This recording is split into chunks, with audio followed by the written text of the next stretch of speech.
Halo teman-teman semuanya. Perkenalkan, nama saya Rehan Waladi dengan NIM A1J1230338. Saya di sini tidak sendiri, saya ditemani oleh teman saya. Perkenalkan, nama saya Diki Rusdan dengan NIM akhir 26. Di sini saya bersama rekan saya menjelaskan tentang sejarah Yunani kuno. Teman-teman pasti sudah sedikit memahami tentang sejarah peradaban Yunani kuno. Peradaban Yunani kuno adalah salah satu tonggak penting dalam sejarah dunia. Bangsa Yunani tidak hanya membentuk dasar peradaban barat, tetapi juga memberikan warisan yang abadi dalam bidang politik, filsafat, seni, sastra, dan ilmu pengetahuan. Yunani kuno berkembang di kawasan semenanjung Balkan, bagian selatan Kepulauan Laut Aegea, dan pesisir barat Asia, yang sekarang dikenal sebagai Turki. Kondisi geografisnya yang berupa pegunungan dan kepulauan menyebabkan masyarakat Yunani hidup dalam komunitas-komunitas kecil yang mandiri. Dari situlah lahir konsep polis, yaitu kota-kota negara yang menjadi ciri khas peradaban Yunani kuno, yang ciri khas seperti Sparta dan yang lainnya. Asal-usul peradaban Yunani dapat ditelusuri sejak sekitar 3000 sebelum Masehi, ketika muncul peradaban Minoa di Pulau Kreta. Masyarakat Minoa dikenal sebagai salah satu bangsa pelaut dan pedagang ulung. Mereka membangun istana megah di Knossos yang berfungsi sebagai pusat pemerintahan dan ekonomi. Istana ini juga menampilkan keindahan seni lukis dinding yang menggambarkan kehidupan sehari-hari, alam, dan upacara keagamaan. Minoa menggunakan sistem tulisan yang disebut linera. Meskipun hingga kini belum sepenuhnya terpecahkan, peradaban ini mencapai puncaknya pada tahun 1700 hingga 1400 sebelum Masehi, sebelum akhirnya mengalami kemunduran karena bencana alam seperti letusan gunung berapi serta kemungkinan invasi bangsa Mykenae yang dari daratan Yunani. Setelah kemunduran bangsa Minoa, muncul peradaban Mykenae di daratan utama Yunani sekitar tahun 1600 sebelum Masehi. Pusatnya terdapat di kota Mykenae, Trinis, dan Pylos. Berbeda dengan Minoa yang berorientasi damai dan maritim, bangsa Mykenae adalah masyarakat militer yang kuat dan terorganisir. Mereka membangun benteng batu raksasa yang disebut Chilpen Walls dan makan berbentuk kubah besar, toloi. Tulisan mereka disebut linerbi yang telah berhasil diuraikan dan menjadi bentuk awal bahasa Yunani. Mykenae juga dikenal lewat legenda perang Troya, kisah heroik yang diabadikan oleh Homer dalam epos Iliad dan Odyssey sekitar tahun 1100 sebelum Masehi. Peradaban ini runtuh kemungkinan karena serangan bangsa Doria dari utara serta kemunduran ekonomi akibat konflik internal yang terjadi. Jadi setelah jatuhnya Mykenae, Yunani memasuki masa yang disebut zaman kegelapan atau Dark Age, berlangsung dari sekitar 1100 hingga 800 sebelum Masehi. Pada masa ini banyak kota hancur, perdagangan menurun, dan kemampuan menulis menghilang. Penduduk hidup secara sederhana dan berpindah-pindah. Namun, zaman kegelapan ini tidak sepenuhnya suram. Di masa ini mulai terbentuk struktur sosial yang menjadi cikal bakal polis. Selain itu, bangsa Yunani mulai menggunakan besi untuk membuat alat senjata, menggantikan perunggu. Sekitar abad ke-9 sebelum Masehi, mereka mengadopsi alfabet Fenisia yang menjadi dasar tulisan Yunani. Hal ini menandai berakhirnya zaman kegelapan dan awal dari zaman Arkais. Tentang penjelasan zaman Arkais 800 sampai sebelum 500 Masehi adalah masa kebangkitan Yunani. Setelah keterpurukan kedudukan, mulai membangun kota-kota yang terorganisir, memperluas perdagangan, dan mengembangkan budaya baru. Kota-kota ini disebut polis, masing-masing memiliki pemerintahan, hukum, dan identitas sendiri. Contoh polis terkenal adalah Athena, Sparta, Korintus, dan Thebes. Polis biasanya dibangun di sekitar Arkopolis, bukit tinggi sebagai benteng dan tempat suci. dan agora, lapangan umum tempat rakyat berkumpul. Dalam polis inilah muncul konsep kewarganegaraan, hukum, dan partisipasi politik yang kelak menjadi dasar demokrasi.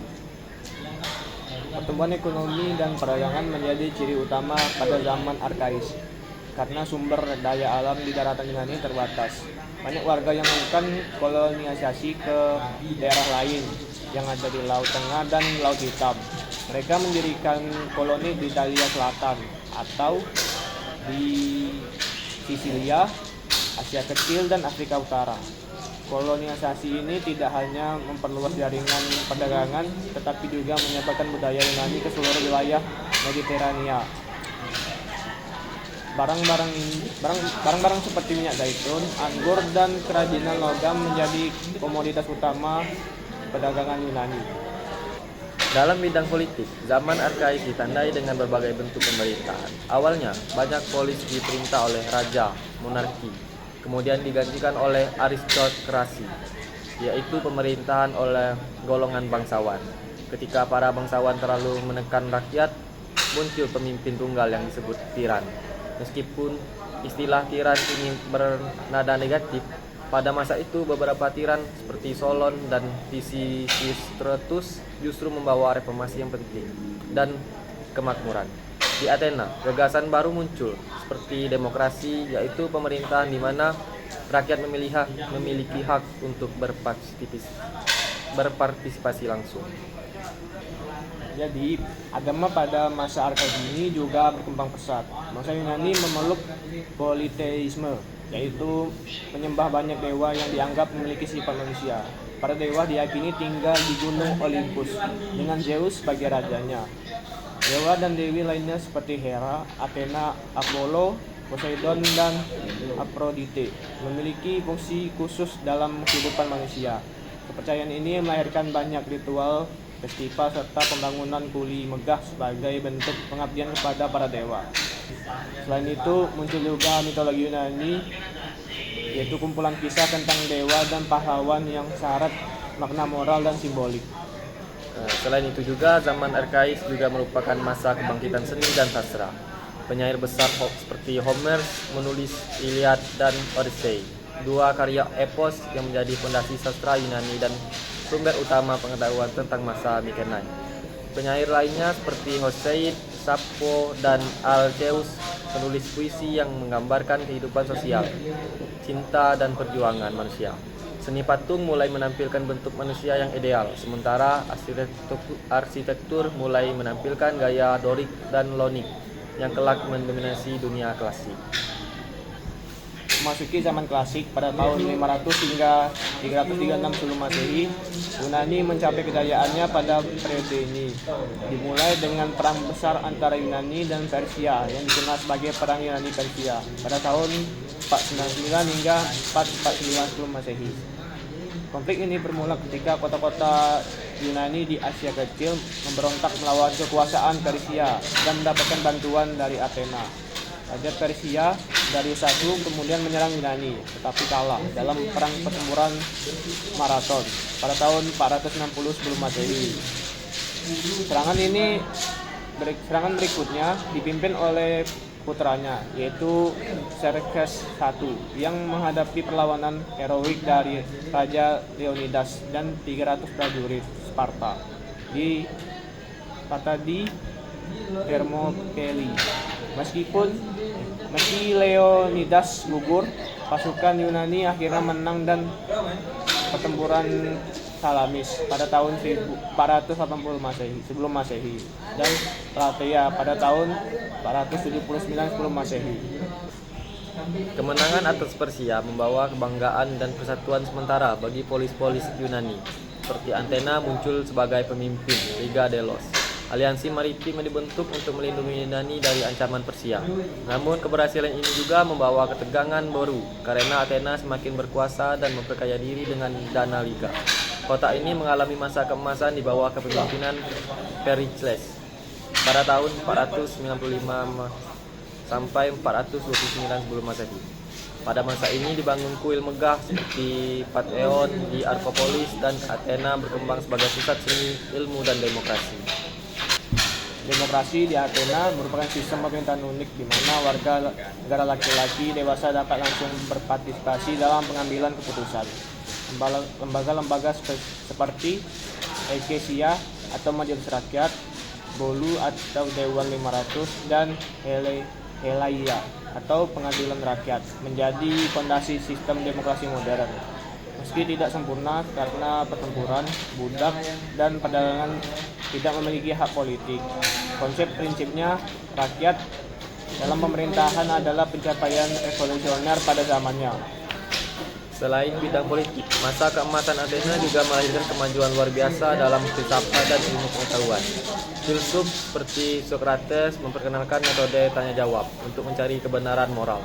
Muridnya Plato mendirikan akademis lembaga pendidikan pertama di dunia barat dan menulis karya monumental seperti The Republic tentang keadilan dan idealisme negara. Lanjut lagi, muridnya Plato, Aristoteles, kemudian menggambarkan pemikiran ilmiah, sistematis yang mempengaruhi dunia selama ribuan tahun. Ia mendirikan sekolah Lyceum dan menulis tentang logika, etika, politik, dan biologi. Namun di balik kejayaan Athena, tegangan dengan Sparta terus meningkat. Sparta adalah polisi militer yang menekankan disiplin, keberanian, dan kesetiaan pada negara. Ketegangan ini akhirnya memicu Perang Peloponnesos pada tahun 431 hingga 440 Masehi antara Liga Delos Athena dan Liga Peloponnesos Sparta. Perang ini berlangsung lama dan menghancurkan banyak wilayah Yunani. Meskipun Athena unggul dalam kekuatan laut, wabah penyakit dan pengkhianatan internal melemahkannya. Pada akhirnya Sparta menang, tetapi Yunani secara keseluruhan melemah akibat perang saudara dan yang berkepanjangan. Setelah perang Yunani ini tidak pernah benar-benar pulih. Perebutan kekuasaan antar polis terus terjadi. Sparta kehilangan pengaruhnya diikuti oleh kebangkitan singkat Thebes. Dalam situasi inilah muncul kekuatan baru dari utara, Makedonia, di bawah pimpinan Raja Philip II. Makedonia berhasil menaklukkan hampir seluruh Yunani pada tahun 338 sebelum Masehi melalui pertempuran Chaeronea. Philip II berniat menyerang Persia, tetapi ia terbunuh sebelum sempat melakukannya. Tahta kemudian diwariskan kepada putranya Alexander III yang lebih dikenal sebagai Alexander Agung. Dalam waktu kurang dari 13 tahun, Alexander Agung menaklukkan wilayah yang sangat luas, dari Yunani hingga Mesir, Persia, bahkan sampai lembah sungai Indus di India. Ia dikenal sebagai jenderal brilian dan visioner. Di setiap wilayah yang ditaklukkannya, Alexander Agung menyebarkan budaya Yunani, mendirikan kota-kota baru bernama Alexandria dan mendorong percampuran budaya timur dan barat. Penaklukan ini melahirkan era baru yang disebut zaman Helenistik yang terjadi pada tahun 336 sampai 146 sebelum Masehi. Zaman Helenistik ditandai dengan penyebaran budaya Yunani ke seluruh wilayah Mediterania dan Asia. Setelah kematian Alexander pada tahun 323 sebelum Masehi, kerajaannya terpecah menjadi beberapa bagian. Di Mesir di bawah dinasti Ptolemais, Asia Barat di bawah dinasti Selukid, dan Makedonia di bawah dinasti Antigonid. Kota Alexandria di Mesir menjadi pusat ilmu pengetahuan dan kebudayaan dunia. Di sanalah berdiri Perpustakaan Alexandria yang menampung ratusan ribu gulungan naskah, serta Museum Alexandria, tempat para ilmuwan dan filsuf berkarya. Pada masa Helenistik ini, ilmu pengetahuan mengalami kemajuan pesat. Euclid menulis elemen, karya dasar geometri, yang digunakan hingga kini. Archimedes dari Siracusa menemukan prinsip keseimbangan dan mengembangkan teori mekanika serta hidrostatika. Eratosthenes berhasil mengukur keliling bumi dengan ketepatan luar biasa. Di bidang filsafat muncul aliran Stoikisme yang menekankan ketenangan batin dan hidup sesuai alam, serta Epikureanisme yang mengajarkan kebahagiaan melalui kesederhanaan. Kehidupan sosial Yunani juga menunjukkan struktur yang kompleks. Masyarakat terbagi menjadi 4 golongan utama, yaitu warga negara, perempuan, metoik atau pendatang bebas, dan budak. Warga memiliki hak politik penuh, sedangkan perempuan terbatas pada peran domestik. Meskipun demikian, perempuan Sparta memiliki kebebasan lebih besar dibandingkan perempuan Athena, terutama dalam bidang pendidikan dan pemilikan tanah. Dalam kehidupan sehari-hari, pendidikan memiliki peran penting. Di Athena, anak laki-laki belajar membaca, menulis, berhitung, musik, dan olahraga. Pendidikan bertujuan membentuk manusia yang seimbang antara jasmani dan rohani.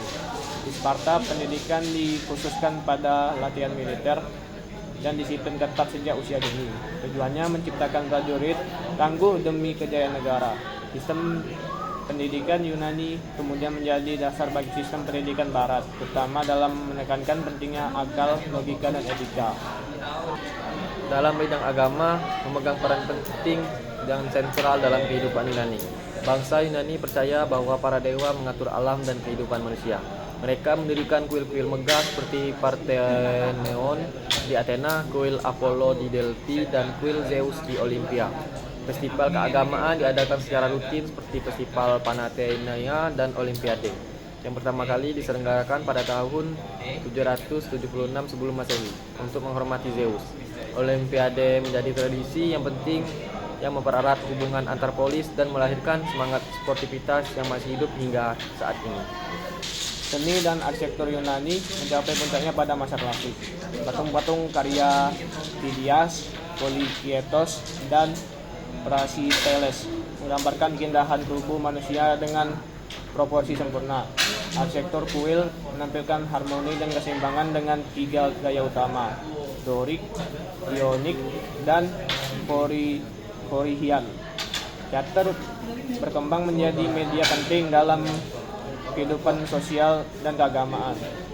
Tragedi karya Aeschylus, Sophocles, dan Euripides mengangkat tema moral dan konflik manusia, sementara Aristophanes menulis komedi yang satir terhadap politik dan masyarakat.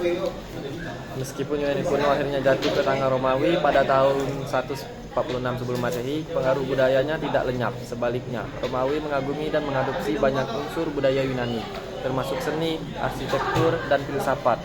Romawi bahkan menyebut Yunani sebagai guru dunia.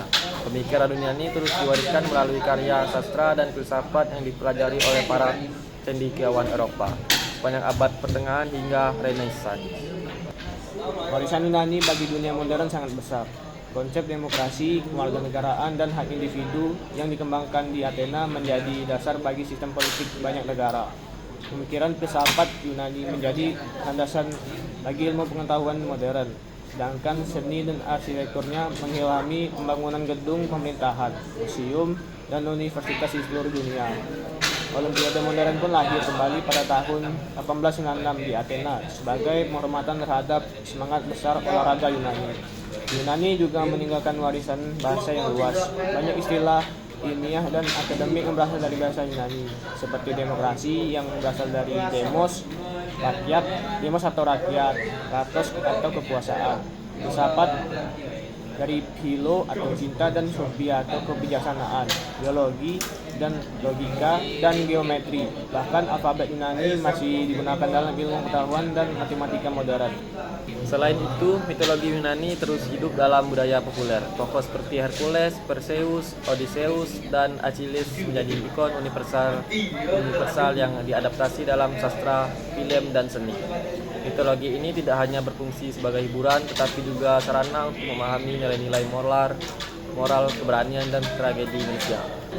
Dengan demikian, sejarah Yunani kuno adalah kisah yang panjang tentang perjuangan manusia memahami dunia, mencari kebenaran, dan membangun peradaban berdasarkan akal dan nilai-nilai kemanusiaan. Dari istana Knossos di Kreta hingga perpustakaan megah di Alexandria, dunia, dari demokrasi Athena hingga penaklukan Alexander Agung, Yunani telah meninggalkan jejak mendalam dalam perjalanan sejarah umat manusia. Warisan besar Yunani bukan hanya pada bangunan atau tulisan kuno, tapi pada semangat berpikir kritis dan keinginan untuk mencapai kesempurnaan. Dalam segala hal, semangat inilah yang kemudian menjadi dasar bagi peradaban Barat modern, yang terus mengembangkan ilmu dan filsafat dengan berkisar pada warisan Yunani kuno. Jadi tentang peradaban Yunani kuno ialah yang sangat panjang.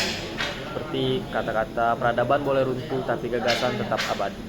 Mungkin itu saja yang dapat kami sampaikan. Kami akhiri. Udah.